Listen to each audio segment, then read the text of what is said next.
For a long time, James drifted like a ghost, a silent silhouette roaming through streets that never felt like home.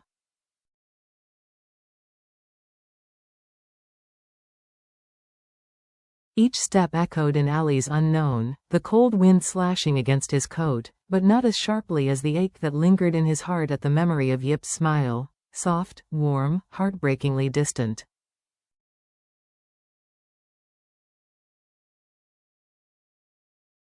He told himself he had left to protect her. That had been his justification during those endless nights.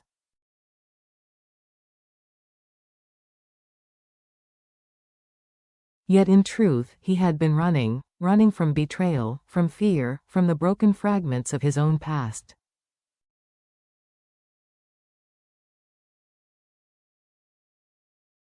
At 2 a.m., when the world around him finally quieted and all he could hear was the steady pulse of his own heartbeat, he'd wonder, does she still think of me? Does she still wait by the little wooden gate of her small house, listening to the rumble of passing engines, hoping one of them is me? But with time's cruel stretch of days and nights, loneliness settled deep, and James feared she may have given up, feared she may have stopped hoping.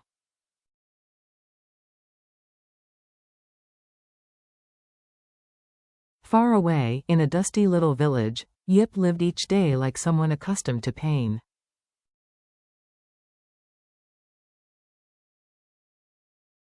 Each morning, she hoisted 2 old baskets filled with fruit and walked to the market.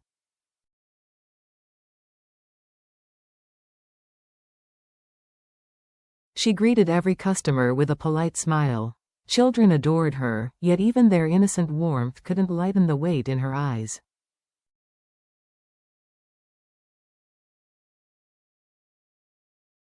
Her laughter had grown softer, shorter.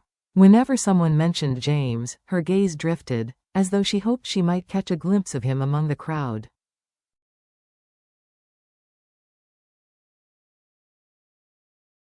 She moved, she smiled, she worked, but inside, her heart dangled in suspension, caught between remembrance and release.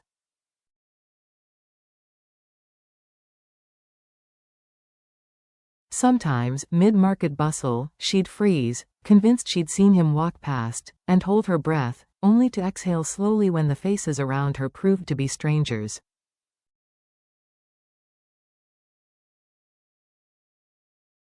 Then she'd whisper to herself, he left for a reason. I must stay strong. Her tips felt heavier each day.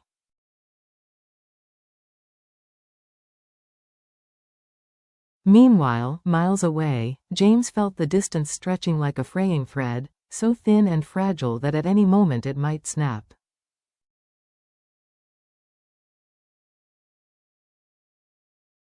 Guilt gnawed at him. He'd disappeared without revealing the danger, without confessing the betrayals, the enemies, the secret fear that had forced him away.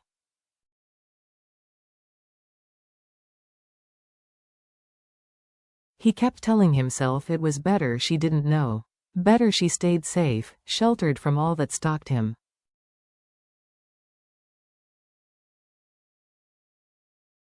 Yet every path he walked, every city skyline he fled from, led him back to one immutable truth. He could run from the world, but he could not run from the longing that whispered Diep with each breath.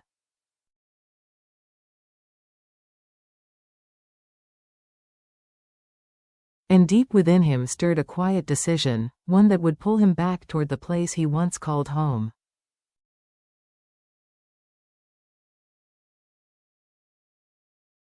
Their reunion was unexpected. In the chaos of boardrooms and collapsing empires, James found himself replaying Diep's voice in his mind, soft, steady, grounding.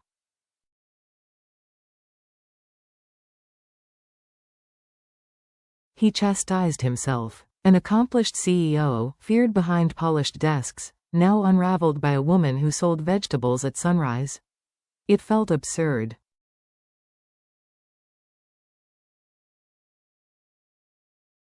Yet every time he tried to bury the feeling, it rose again, stronger, more insistent, like a forgotten melody returning with sorrowful clarity.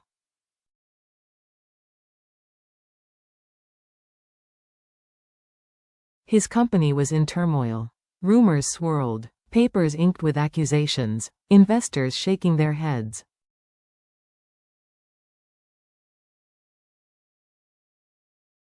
Even the walls of his office seemed to shrink under the weight of whispered betrayals.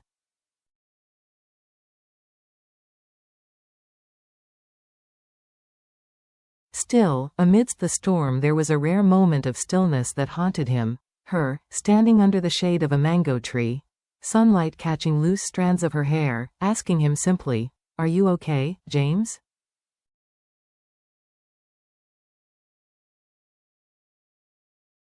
No one had asked that in years. One evening, heavy with exhaustion and burdened by rumors, James drove aimlessly.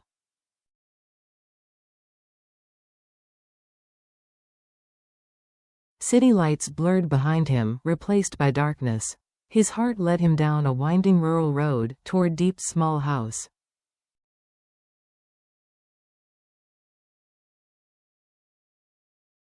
He knew it was reckless. Dangerous even, but something inside him refused to turn back.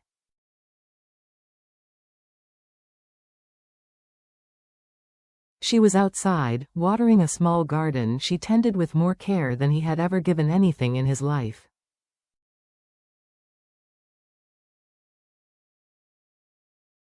When she looked up, confusion flickered, then warmth softened her expression. "James, why are you here?" she asked.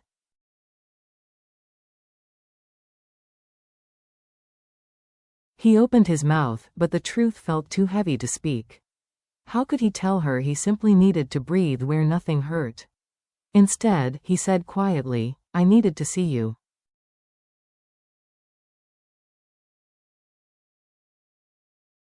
Diep laughed, soft, not mocking, but surprised. She motioned him inside and brewed ginger tea, the kind his mother used to make long ago.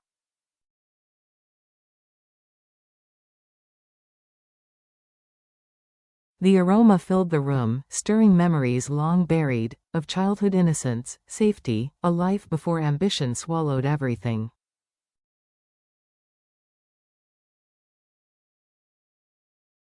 For the first time in months, James allowed himself to sit still, to exist without pretense.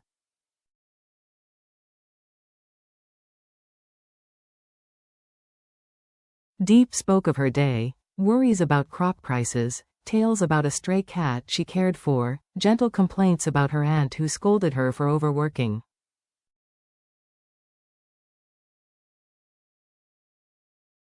Simple words, ordinary worries, but each syllable eased the pressure around his heart.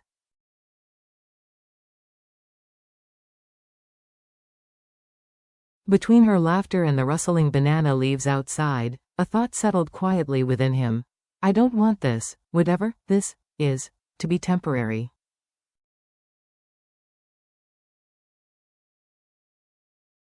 Not with her. If life is a story written in moments, then that late afternoon under an amber sky was one of those moments.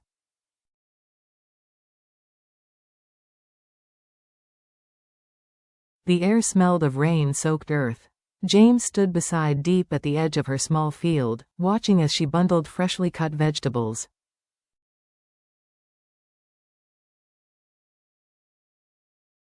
Her focus was calm, her hands gentle. For a fleeting second, all the chaos in his world faded.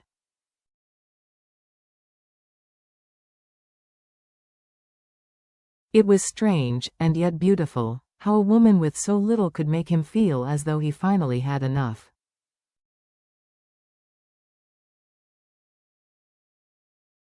But peace, as life often reminds us, never comes without a price.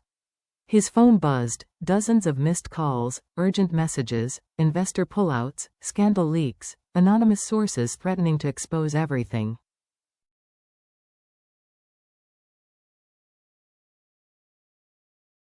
The empire he had poured his youth into was collapsing faster than he could save it.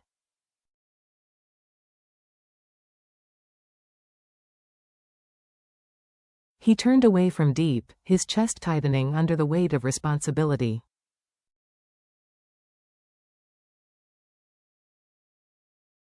She noticed immediately. "James, is something wrong?" she asked, stepping closer.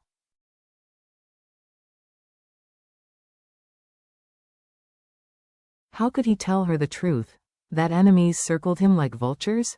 That past mistakes he thought buried were unraveling? That trusted allies now plotted his downfall?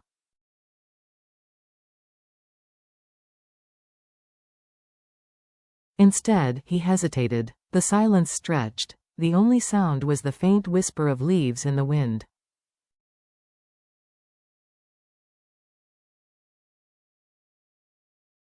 Diep didn't step back. She reached for his trembling hands, hands that once built companies and negotiated empires.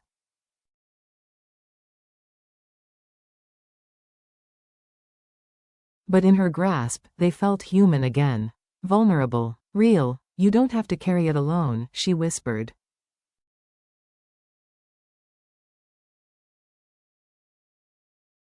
Her voice was steady, kind. The kind that can coax seeds out of broken soil. He told her part, not everything, enough for her to understand the storm closing in.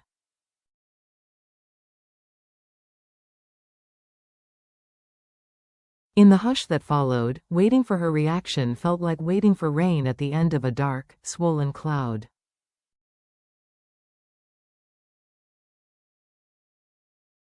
But Diep quietly used her trembling hands to cup his face and said, "Leaving you was never an option."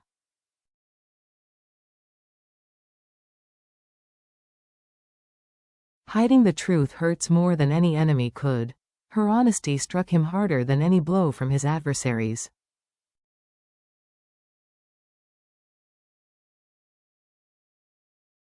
In that moment a soft crackling echoed from the darkness outside, the faint crunch of footsteps on dry leaves.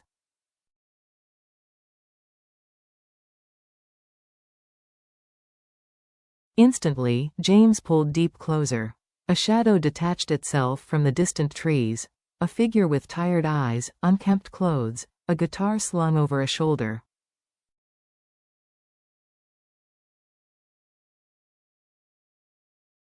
The homeless musician who had once drifted across Diep's path now watched them, not James, but Diep.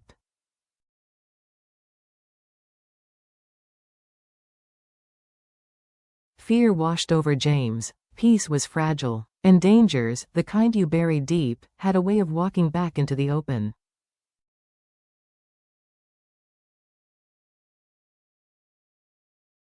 Night has a way of amplifying doubts, stretching them, sharpening them, breathing life into fears that daylight usually softens.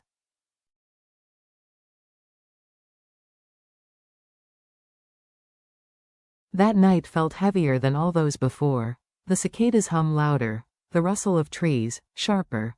The faint glow from Diep's small house casting long shadows that flickered like ghosts.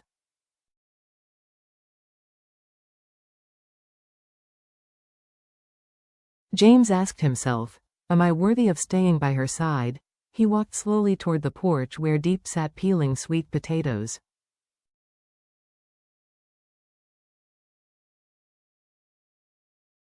Her movements were gentle, steady, as if unaffected by the turmoil around them. When she sensed him, she lifted her eyes as though her heart recognized his footsteps before her ears did.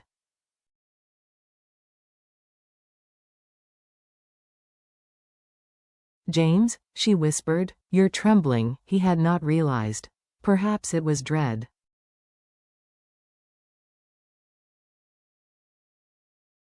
Or perhaps it was the truth he had been running from, now finally catching up.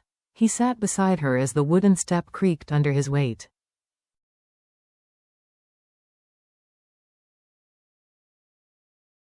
For a long moment he said nothing. The silence between them was not empty, it vibrated with the hum of everything he wished he could protect her from.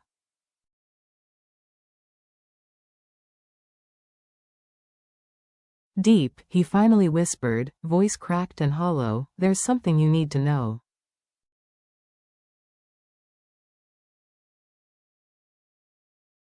She set aside the potato. Her eyes, full of warmth and worry, fixed on him. He took a deep breath.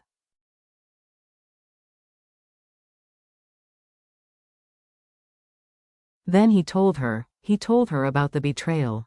About the webs of deceit closing in around him.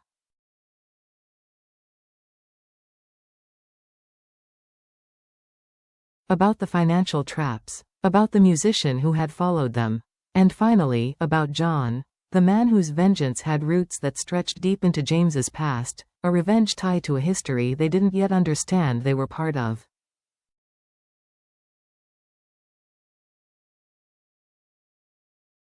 When he finished, Diep sat frozen. Her lips parted, her breath unsteady. For a moment, only the distant hum of the night answered.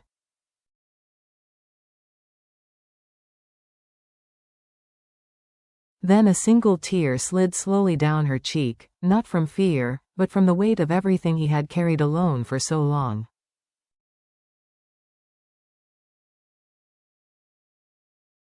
"James," she whispered, voice trembling, "why didn't you tell me sooner?" He swallowed.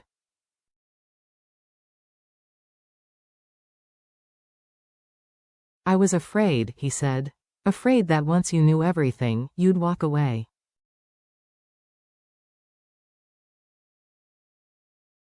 Diep reached forward. Her hands, gentle yet firm, cupped his face.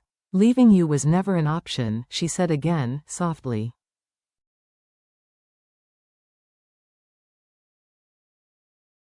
But hiding the truth hurt more. That honesty struck him harder than any blow he had ever taken.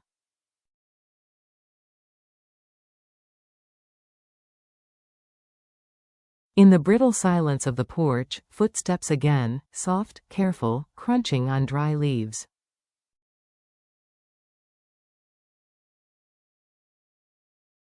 Another silhouette. The homeless musician emerged into faint moonlight. His gaze locked on Diep, not James.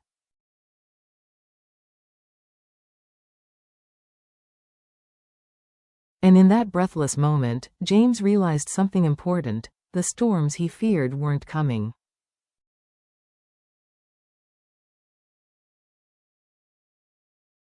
They were already here, in every hush between breath and whisper, in every shadow dancing across the porch, in the unseen figures skirting about their lives.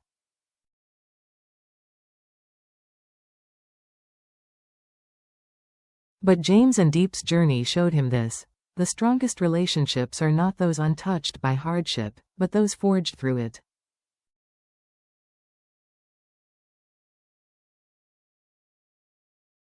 Their story reminded him that love is not just a feeling. It is a choice, repeated, unwavering, even when darkness looms.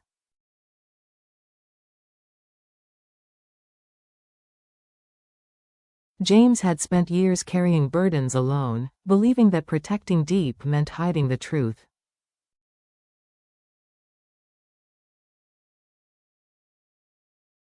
In doing so, he built a wall between them. His fear of losing her had become a prison, preventing him from reaching for the only support that might save him.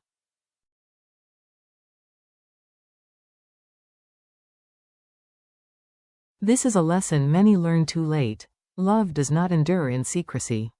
It thrives in honesty.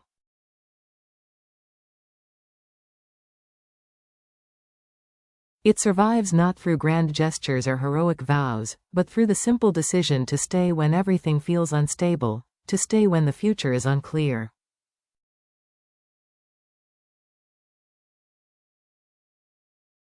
Because sometimes, true strength is not standing alone. True strength is letting someone hold you, look into your fears, and whisper, "You don't have to face this by yourself."